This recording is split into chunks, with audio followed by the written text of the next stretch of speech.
Alhamdulillah Rabbil Alameen. Wassalatu wassalamu ala rasulihil kareem wa ala alihi wa barik wa sallim. Wa qala Allah ta'ala fil Qur'anil Majid wal Qur'anil Hakim. Ba'du billahi minash shaitanir rajim. Bismillahir rahmanir rahim. Alam a'had ilaykum ya bani Adam an la ta'budush shaitan innahu lakum aduwwun mubin fa'buduni hadha siratal mustaqim. Sadaqallahu al-aliyyul azim wa sadaqa rasulul karim. புகழும் புகழ்ச்சியும் ஏக வல்லோனாகி அல்லாஹ்விற்கு மட்டுமே உரித்தாகட்டுமாக. மேலும் சாந்தியும் சமாதானமும் நம்முடைய தூதர் முஹம்மது ஸல்லல்லாஹு அலைஹி வஸல்லம் அவர்களின் மீதும் அவருடைய குடும்பத்தார்கள் மீதும் சத்திய சஹாபாக்களின் மீதும் இங்கு குழுமிருக்கக்கூடிய நம் அனைவரின் மீதும் அல்லாஹ்வுடைய சாந்தியும் சமாதானமும் என்றென்று நின்று நிலவட்டுமாக. இஸ்லாத்தின் காணிக்கையான சலாத்தை கூறிய நுரை ஆரம்பம் செய்கிறேன். அஸ்ஸலாமு அலைக்கும் வரஹ்மத்துல்லாஹி தஆலா வ பரகாத்துஹு. கண்ணியமிக்க அல்லாஹ்வின் நல்லடியார்களே, அல்லாஹ் சுப்ஹானஹு வ தஆலா குர்ஆனிலே அதிகமாக அடியார்களுக்கு பல நல்ல உபதேசங்களை அல்லாஹ் சுப்ஹானஹு வ தஆலா செய்கின்றான். உபதேசங்கள் மட்டுமல்ல, ஏராளமான நன்மாராயமும் ஏராளமான மறுப்பவர்களுக்கான மறுமையில் கிடைக்கக்கூடிய கடுமையான அதாவை பற்றிய எச்சரிக்கையும் அல்லாஹ் சுப்ஹானஹு வ தஆலா குர்ஆனிலே ஏராளமாக கூறுகிறார். அந்த வகையிலே இந்த சூரா யாசீனிலே 43வது ஆயத்துக்கு பிறகு உள்ள சில குறிப்பிட்ட நிகழ்வுகளையும், காஃபிர்கள் என்ன கேட்கின்றார்கள், அல்லாஹ் என்ன பதிலளிக்கின்றான், அல்லாஹ் என்ன கூறுகிறான், அடியார் என்ன செய்து கொண்டிருக்கிறான், இதற்கு மத்தியில் ஷைத்தானின் நிலைப்பாடு என்ன, ஷைத்தான் என்ன நம்மிடையே செய்ய துடிக்கின்றான் என்பதை பற்றி அல்லாஹ் யாசின் கடைசி பகுதியில் அல்லாஹ் மிக ஆழமாக பேசக்கூடிய ஒரு விஷயத்தை இன்ஷா அல்லாஹ் என்று பார்ப்போம். கண்ணியமானவர்களே, சூரா யாசின் என்பது அல்லாஹ் சுப்ஹானஹு வ தஆலா உலகம் ஆரம்பிக்கப்பட்டதிலிருந்து மனித சீர்திருத்தத்திற்காக அல்லாஹ் தஆலா ஏராளமான நபிமார்களை அனுப்பினார். அந்த வரிசையிலே இறுதியாக வந்த தூதர் தான் நம்முடைய நபி முஹம்மது ஸல்லல்லாஹு அலைஹி வஸல்லம். நபி வருகைதான் இறுதியை தவிர, ஆனால் அத்தனை நபிமார்களுக்கும் அத்தனை தூதுவர்களுக்கும் ரசூல்மார்களுக்கும் தலைவராக அல்லாஹ் நபியை சிறந்த நபி என்பதாக கூறுகிறார். கண்ணியமானவர்களே, இப்படி யாசின் முழுக்க ஒரு நபி வருகையின் போது அந்த மக்கள் ஏற்ற நபர்கள் எப்படி இருந்தார்கள், மறுத்த நபர்கள் எப்படி இருந்தார்கள், என்ன கூறினார்கள், கடைசியில் நபிமார்கள் எப்படி கொலை செய்யப்பட்டார்கள் என்ற ஒரு அழகான ஒரு வரலாற்றை கூறிக்கொண்டே வருவான். இறுதியிலே ஒரு இடத்திலே அல்லாஹ் கேட்கின்றான், அதாவது காஃபிர்கள் பேசக்கூடிய பேச்சை பற்றி நபியிடம் அல்லாஹ் விளக்குகின்றான்.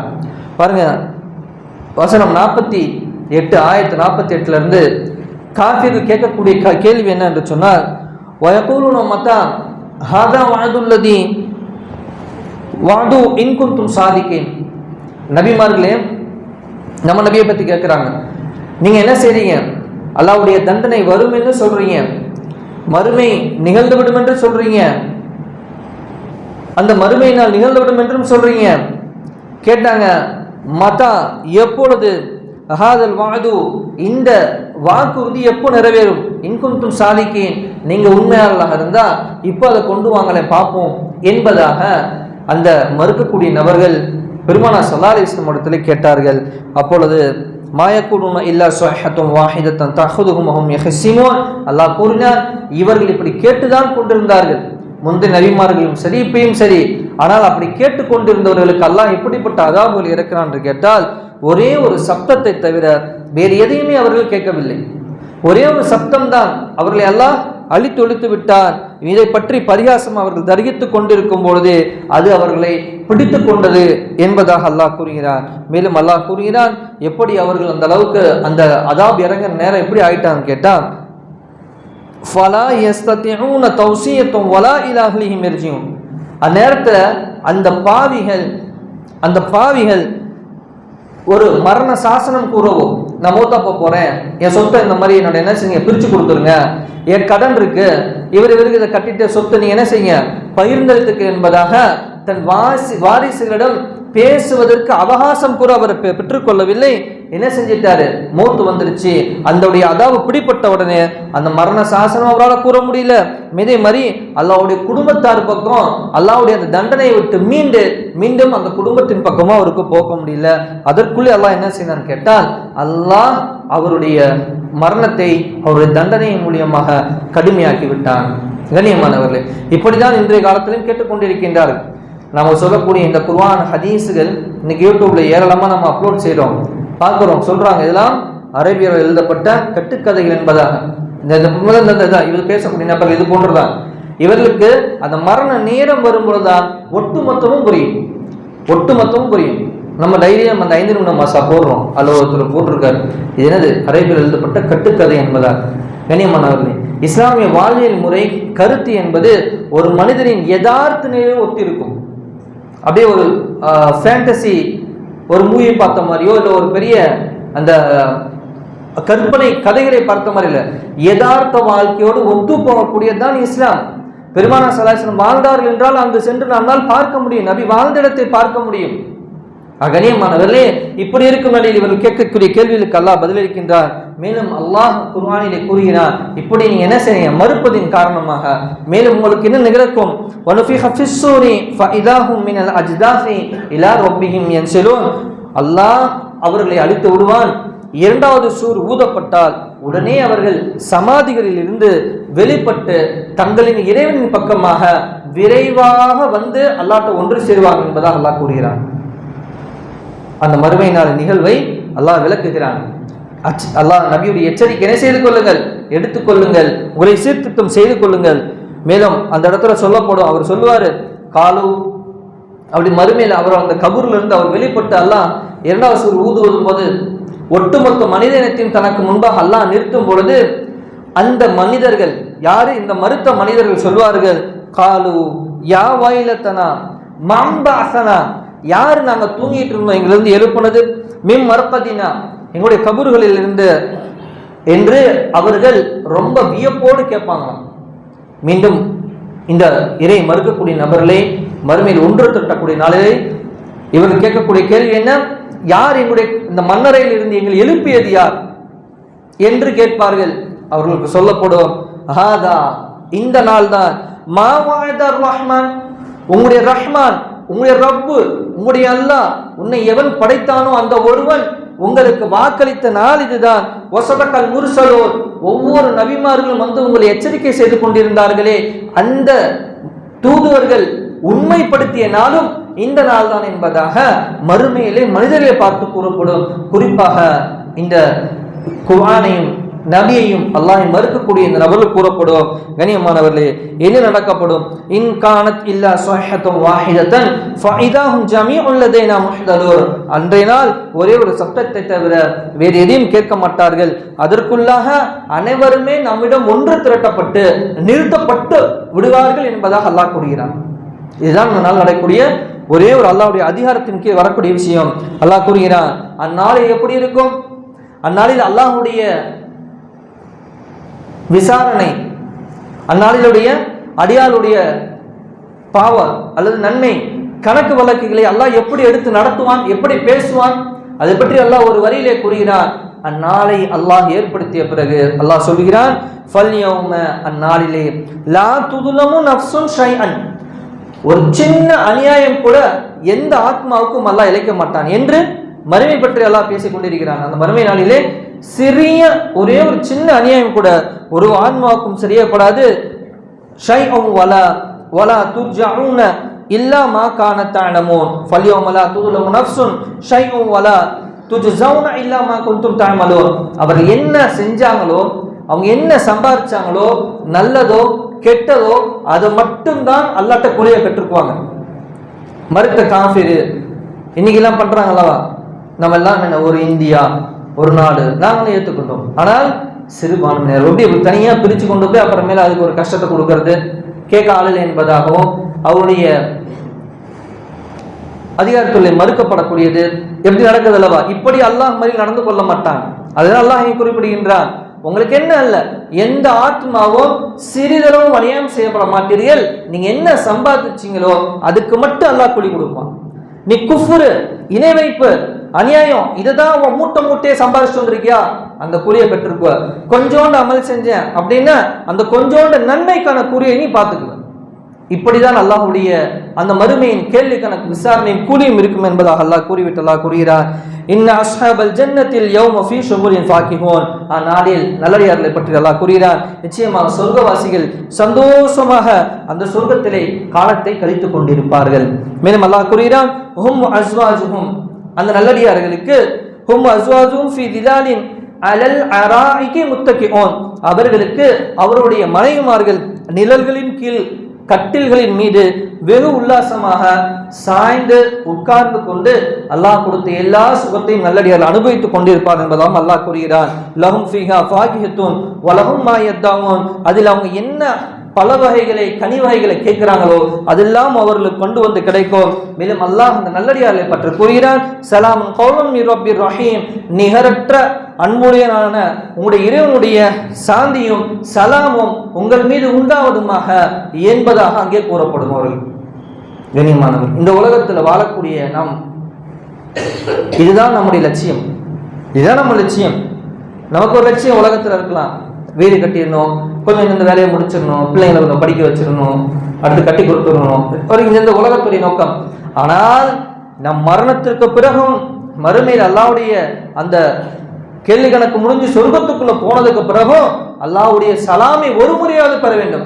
இதுதான் ஒவ்வொரு முஸ்லிமின் லட்சியமாக, நம்முடைய லட்சியமாக இருக்க வேண்டும். அல்லாஹ் அந்த பாக்கியத்தை நம் மனதில் தந்தல் புரிவானாக. கண்ணியமானவர்களே, மேலும் அல்லாஹ் கூறுகிறான், வம்தாஸுல் யௌம அய்யுஹல் முஜ்ரிமூன், நல்லடியார்களை பற்றி அன்னால என்ன நிகழும் நல்லடியார்களை பற்றி கூறிட்டான். அல்லாஹ்வுடைய சுன்னத், சொர்க்கத்தை பத்தி பேசிட்டா காஃபிர்களை பத்தி அல்லாஹ் உடனே பேசுவான், நரகத்தை பத்தி பேசுவான், அல்லது நரகத்தை பத்தி பேசிட்டா சொர்க்கத்தை பத்தி பேசுவான். இப்ப அல்லாஹ் நரகவாசி நிறைய பற்றி பேசுகிறான். ஏன்? சொர்க்கவாசிகளுடைய கூலியை பற்றி சொல்லும் போது அப்ப அந்த பாவிகளுக்கு கூறப்படும் மற்ற பாவிகளை நோக்கி, அந்த குற்றவாளியை நோக்கி அல்லாஹ் கூறுவான், இன்றைய தினம் நீங்கள் நல்லவர்களிருந்து பிரிஞ்சு தனியா வாங்கப்பா என்பது அல்லாஹ் கூறுவான். இந்த உலகத்துல நல்லவர்கள் கெட்டவர்கள் எல்லாம் சேர்ந்து இருக்கலாம், ஆனால் மறுமையில் அல்லாஹ்வுடைய ஒரே ஒரு கட்டளை தான் வரும், நல்லவர்களை விட்டு தீயவர்கள் பிரிஞ்சு தனியா உங்க கூட்டம் வந்துருங்க என்பதால். அவ்வளவுதான், அந்த முகங்கள் இருண்டு இருக்கும், அவர்கள் பாவங்களின் காரணமாக, அவங்க குஃபுரின் காரணமாக தனியாக கொண்டு வந்து நிறுத்தப்படுவார்கள். அதற்கு பிறகு அல்லாஹ் கூறுகிறான், கேட்கிறான் அல்லாஹ், என்ன கேட்கிறான் பாருங்களேன், அலம் அஹது இலைக்கும் யா பனி ஆதம அல்லா தஅபுது ஷைத்தான் இன்னஹு லக்கும் அதுவுன் முபீன். இப்ப அல்லாஹ் கேட்கிறான் அந்த இடத்துல, ஓ ஆதமுடைய பிள்ளைகளே, மனிதர்களே, உங்களிடத்துல நான் என்ன செய்யல, சத்தியம் வாங்கலையா, எச்சரிக்கை செய்யலையா? என்ன? ஷைத்தான் உங்கள பெரும்பாலான கூட்டத்தை வழிகெடுக்கவே நாடிக்கொண்டிருக்கிறான் என்பதாக உங்களுக்கு நான் எச்சரிக்கை செய்யவில்லை என்று அல்லாஹ் கேட்கிறான். அதானே எல்லா நபிமாரும் வரக்கூடிய சொல்லக்கூடிய நமக்கு செய்திகள் என்ன? கவனமா இருங்க. எந்த விஷயத்துல? ஷைத்தான் உங்களை ஏமாற்றி விட வேண்டாம், ஏமாற்றக்கூடிய ஷைத்தான் உங்களை ஏமாற்றி விட வேண்டாம். வார்த்தையே அப்படிதான் இருக்கும். சொல்லிவிட்டு அல்லாஹ் சொல்கிறான், வனிபுதூனி, அல்லாஹ் என்ன சொன்னேன் நான், வனிபுதூனி, என்னை மட்டுமே வணங்குங்கள், ஹாதா சிராத்துல் முஸ்தகீம், இதுதான் நேரான பாதை என்று உங்களுக்கு நான் சொல்லலையா? வலக்கது அதல்ல மின்கும் ஜிபில்லன் கசீரன், உங்கள பெரும்பாலான கூட்டத்தை சைத்தான் என்ன செஞ்சிட்டான்? வழிகெடுத்துட்டான். அஃபலம் தக்கூனு தாக்கிலோன், அதை கொஞ்சம் நீ அறிந்திருக்க வேண்டாமா என்பதாகவும் அல்லாஹ் கூறுகிறான். மேலும் அல்லாஹ் கூறுகிறான், ஹாதிஹி ஜஹன்னம் உள்ளத்தி குன்தும் துஅதுன், நீ என்ன செஞ்சிட்டீங்க? இப்படி வழிகட்டு அவன் பின்னாடி நீங்க போனதின் காரணமாக உங்களுக்கு வாக்களிக்கப்பட்ட நரகம் இதோ இருக்கு, போங்க அதுக்குள்ள போய் நுழைங்க. இஸ்லௌஹா அல் யௌம பிமா குன்தும் தக்ஃபுரூன், நீங்க ஏன் மறுத்துக்கிட்டு இருந்தீங்களோ அதன் காரணமாக இந்த நரகத்துக்குள்ள எல்லாரும் நுழைங்க.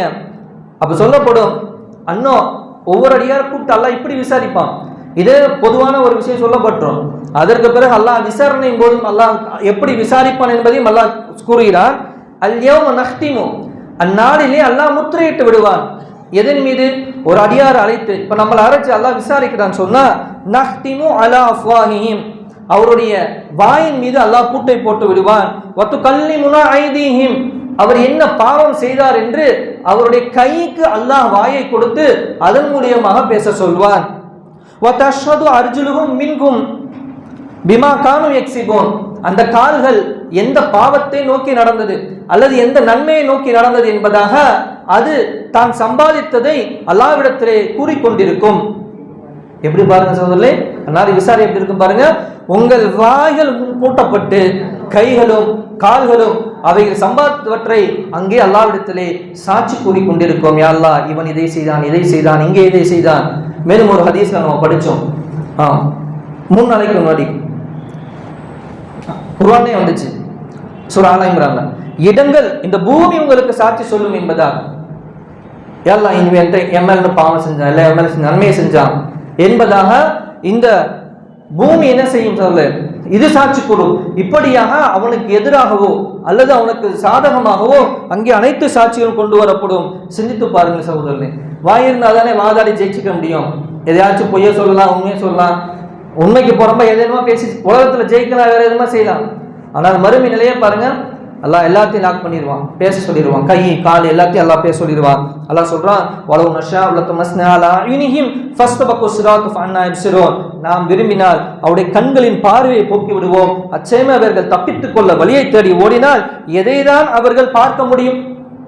இப்படிப்பட்ட விசாரணை இல்ல. அல்லாஹ் சொல்றான், கண்ணோட பார்வையை பிடிங்கிடுவேன், ஓடுன்னு நினைச்சாலும் எங்கேயும் தப்பிச்சு ஓட முடியாது. இப்படிப்பட்ட நாள் நிச்சயமாக அவர்களுக்கு உண்டு என்பதாக மறுமையின் பயங்கரத்தை அல்லாஹ் விளக்குகிறான். மேலும் அல்லாஹ் சொல்றான், வலவு நஷாஉ, நாம் நாடினால் லமஸஹ்னாஹும் அலா மகானதிஹிம் ஃபமஸ்ததா முதியு வலா யர்ஜிஊன். அவருடைய உருவத்தை மாற்றி அவர் இருந்த இடத்திலேயே இருக்கும்படி கல்லாகவோ நொண்டியாகவோ ஆக்கி விடுவோம். அச்சமயம் அவர்கள் முன் செல்லவும் முடியாது, பின் செல்லவும் முடியாது என்பதாகும் அல்லாஹ் எச்சரிக்கை செய்கின்றான். கண்ணியமானவர்கள், இது எப்பேற்பட்ட நாள்! அல்லாஹ்வுடைய ஆற்றலை, தன்னை ஒட்டுமொத்த ஆற்றலை பற்றியும் அல்லாஹ் பேசுகிறான். குறிப்பிட்டு அல்லாஹ் கூறுகிறான், வமன் நுஅம்மிருஹு நுனக்கிஸ்ஹு ஃபில் ஹல்கி அஃபலா யாக்கிலூன்.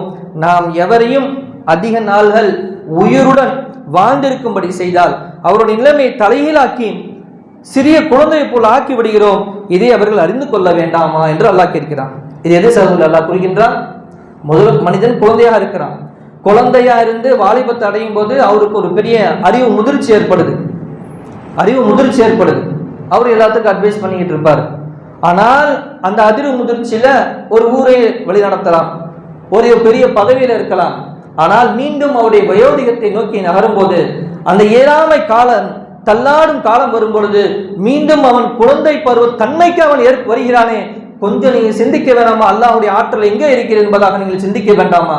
நீங்க எதை கொண்டு பெருமை கொண்டிருக்கிறீர்கள் என்பதாகவும் அல்லாஹ் கேட்கின்றான். கண்ணியமானவர்களே, அல்லாஹ் கேட்கக்கூடிய கேள்வி ஒன்றொன்றும் மிக ஆழமானது. இப்படிதான் மறுமை இருக்கும், அல்லாஹ் நாடினால் இப்படியெல்லாம் செய்ய முடியும் என்பதாக கூறிவிட்டு அல்லாஹ் மீண்டும் நபியின் விஷயத்துல வரான். நபியை பத்தி என்ன சொன்னாங்கன்னு கேட்டா, மக்கா குறைஷிகள் இவர் ஒரு ஷிஅர் வைக்கக்கூடிய ஒரு சாஹிப், சூனியக்காரர் என்பதாக கூறினாங்க. அப்ப அல்லாஹ் அதுக்கு பதில் கூறுகிறார், வமா அல்லம்னாஹு ஷிஅர், நபிக்கு நாம் சூனியத்தை கற்றுக் கொடுக்கவில்லை, அது அவருடைய வேலையும் இல்லை. வமா யுக்னி லஹு இன் ஹுவ இல்லா திக்ரு வ குர்ஆன் முபீன் இன் ஹுவ இல்லா ஷிஅருன் வமா யம்பகி லஹு இன் ஹுவ இல்லா திக்ரு வ குர்ஆன் முபீன். அதுக்கு என்ன அல்ல, அது அவருக்கு தேவையில்லாத ஒரு விஷயம். அவர்களுக்கு நாம் குர்ஆனை, தெளிவான குர்ஆனை தான் இறக்கி வைத்தோம், அதெல்லாம் உங்களுக்கு அவர் எத்தி வைத்தார் என்பதாகவும் அல்லாஹ் கூறுகிறார். குறிப்பிட்டு அல்லாஹ் கூறுகிறார், லியுந்திர மன் கான ஹய்யு வஹிக்கல் கௌலல் காஃபிரீன். உயிருடன் இருப்பவர்களை அது எச்சரிப்பதற்காகவும் மரணித்தவர்களை போன்றுள்ள நிராகரிப்பதன் மீது தண்டனைகளை, வாக்குறுதியை இது உறுதிப்படுத்துவதற்காகவும் இந்த குர்ஆனை நபி உங்கள் மீது ஓதி காட்டினார் என்பதாகவும் அல்லாஹ் கூறுகிறார். கண்ணியமானவர்கள், அல்லாஹ்வுடைய இந்த விஷயத்தை எல்லாம் சிந்தித்து பார்க்க வேண்டும். அல்லாஹ் கூறக்கூடிய வார்த்தைகளை பாருங்கள். அப்ப இன்னைக்கு நம்ம நபி சொன்ன விஷயம் அவர்களுக்கே அதே போலதான். அப்ப நம்ம இன்னைக்கு நிறைய நம்ம குர்ஆனின் மீது ஒரு பற்று இல்லை, குர்ஆனுடைய நெருக்கம் இல்லை என்று சொன்னார். நாங்கள் எதன் அடிப்படையில் நாங்கள் விட்டு தூரமாகி விட்டோம்? எங்களை அதில் உள்ள சூறாக்கள் மனனம் இல்லை என்று சொன்னார், அல்லது அதில் தர்ஜுமாக்கள் எடுத்து படிப்பதற்கு நேரம் இல்லை என்று சொன்னார். எதன் அடிப்படையில் நாங்கள் தூரமாகி விட்டோம்? அன்று அவர்கள் நபி கூறிய வார்த்தைகளை சூனியம் என்று கூறியதன் காரணமாக, நம்பிக்கை மறுத்ததின் காரணமாக குர்ஆனை நெருங்கவில்லை. இங்கே நின்று நாங்கள்லாம் ஏன் நாங்கள் நெருங்கவில்லை? ஏன் குர்ஆனை குறைந்தபட்சம் ஓடி கற்றுக்கொள்வதற்கு நாங்கள் தயாராகவில்லை? நம்முடைய மனசாட்சிக்கிட்டு நம்ம கேட்டுக்கொண்டிதான். ஏன் இந்த கேள்வியை வேற யார்ட்டு கேட்க முடியும்? நம்ம மனசில் தான் கேட்டு ஏன், ஒரே ஏன். கண்ணியமானவர்கள், நாம் நெருங்க வேண்டும். பாருங்க, அல்லாஹ் கூறுகிறான், அவலம் யரவ் அன்னா ஹலக்னா லஹும் மிம்மா அமிலத் ஐதீனா அன்ஆமன் ஃபஹும் லஹா மாலிகூன். நம் கரங்கள் செய்தவற்றை நிச்சயமாக அவர்கள் கால்நடைகளை நாம் படைத்திருக்கின்றோம். அல்லாஹ் கூறுவான். அல்லாஹ் இத்தையும் சொல்லிவிட்டு உனக்கு நான் என்னென்ன செஞ்சு அடியானே மீண்டும் அல்லாஹ் நினைவூட்டுகிறான். நாம் படைத்திருக்கும் என்பதை அவர்கள் கவனிக்கவில்லையா? இன்னும் அவர்கள் அதற்கு அல்லாஹ் சுப்ஹானஹு வ தஆலா உரிமையாளர்களாக ஆக்கி தரவில்லையா என்பதாக அல்லாஹ் கேட்கிறான். மீண்டும் பிறரிடத்தில் அல்லாஹ் கேட்கின்றான், உங்களுக்கு மரத்தை வெட்டி அந்த பச்சை மரத்திலிருந்து நீங்க பயன்படுத்துறீங்க, அதுல நெருப்பை நான் உண்டாக்குறேனே, உங்களுக்கான செஞ்சு கொடுக்கல என்று அல்லாஹ் கேட்கிறான். மேலும் அல்லாஹ் ஒரு இடத்துல இந்த இடத்துல கேட்கிறான், உங்களை அற்பமான ஒரு துளியிலிருந்து சங்கைமிக்க ஒரு நபராக உங்களை நான் மாற்றி அமைக்கவில்லையா? எப்படி என்னுடைய நபி வரும்போது இத்தனையும் நீங்கள் மறுத்தீர்களே என்பதாகவும் அல்லாஹ் இன்னொரு இடத்துல கேட்கின்றான். கண்ணியமானவர்கள், இதெல்லாம் கூறிவிட்டு அல்லாஹ் இறுதியாக கூறுகிறான், அல்லாஹ் என்னுடைய ஆற்றல் என்ன தெரியுமா? அல்லாஹ் கூறுகிறான், அவலை செல்லுடைய ஹலக சமாவாதி வல் அர்ல பிகாதிரின் அலா யஹ்லுக மிஸ்லஹும். அல்லாஹ் கேட்கிறான், இந்த வானம் பூமி எல்லாத்தையும் படைப்பதற்கு அல்லாஹ் என்ன சக்தியற்றவனா? இதெல்லாம் அழிச்சிட்டு மறுபடியும் ஒருத்தர் படைக்கணும் அப்படின்னா அல்லாஹ் என்ன சக்தியற்றவனா? பலா, ஏன் இல்லை. வஹுவ ஹல்லாகுன் அலீம், அவன் மிக சக்தி வாய்ந்தவன். அதற்கு அதை படைப்பதற்கு அல்லாஹ் மிக நன்கறிந்தவன், மிக பெரியவன். இன்னமா அம்ருஹு, அல்லாஹ் நாடினார், இன்னமா அம்ருஹு இதா அராத ஷைஅன் ஐயகுல லஹு குன் ஃபயகுன். அல்லாஹ் குன் என்று சொன்னார், ஆகு என்று சொன்னார், 7 வானம் பூமி உடனே ஆகிவிடும். அப்பேற்பட்ட சக்தி பற்றவன் தான் அல்லாஹ் கூறிவிட்டு அல்லாஹ் சொல்கிறான், ஃபசுப்ஹானல்லதி, அப்படிப்பட்ட உங்களுடைய இறைவன் மிக பரிசுத்தமானவன். பியதிஹி மலகூத்து குல்லி ஷை வ இலைஹி துர்ஜஊன், சகலவற்றின் பேராட்சியும் சர்வ அதிகாரமும் என்னுடைய கையில் இருக்கிறது. அவன் மிகப்பெரிய பரிசுத்தமானவனாக இருக்கிறான். அவனுமே நீங்கள் எல்லாம் என்ன செய்ய அடியார்களே, திரும்பி கொண்டு வரப்படக்கூடியவராக இருக்கிறீர்கள். எனவே உங்களுக்கு எச்சரிக்கை செய்யக்கூடிய இந்த நபியை பின்பற்றுங்கள். என்ன செஞ்சிடாதீங்க, முட்டாளாக அந்த காஃபிர்களை போன்று நீங்கள் ஆகிவிடாதீர்கள் என்பதாக அல்லாஹ் தன் அடியார்களுக்கு உபதேசத்தை கூறி முடிக்கிறான் இந்த யாசினை. கண்ணியமானவர், எனவே யாசினை நாம் பொருளுணர்ந்து படிக்கும் பொழுது மிகப்பெரிய நமக்கு படிப்பினை இருக்கிறது. என்ன இதுல முக்கியமான விஷயம் இருக்கு, பயணம் நீண்ட டைம் முடிஞ்சிருச்சு. இன்ஷா அல்லாஹ் என்ன செய்யுங்க சகோதரர்களே, எல்லாரும் கண்டிப்பா யாசினை தர்ஜுமா எடுத்து படிங்க. யாசினை ஓதுனா பரக்கத்துன்னு சொல்றோம். யாசின் குர்ஆனுடைய இதயம் என்று கூறப்படுகிறது. எதனால் இதயம்? ஒரு முறை நீங்க யாசினை ஓதிடுங்க, முழு குர்ஆன் ஓதுற நன்மை, அதனுடைய சவாபி என்ன செய்யும் நீங்க பெற்றுக்கொள்ள முடியும். எதனால் அந்த நன்மை? எனவே கண்ணியமானவர்கள், நாம் முழுமையாக அடுத்து படிக்கும்போது தான் இதெல்லாம் நமக்கு விளங்கும். எனவே அல்லாஹ் அவனுடைய கலாமை அதிகமாக படித்து தெரிந்து அமல் செய்யக்கூடிய பாக்கியத்தையும் அதிகமாக தொழுகையில் ஓதக்கூடிய பாக்கியத்தையும் அல்லாஹ் நம் அனைவருக்கும் தந்தருள் புரிவானாக. வாஹிருதான் அல்ஹம்துலில்லாஹி ரப்பில் ஆலமீன். அஸ்ஸலாமு அலைக்கும் வரஹ்மத்துல்லாஹி வபரகாத்துஹு.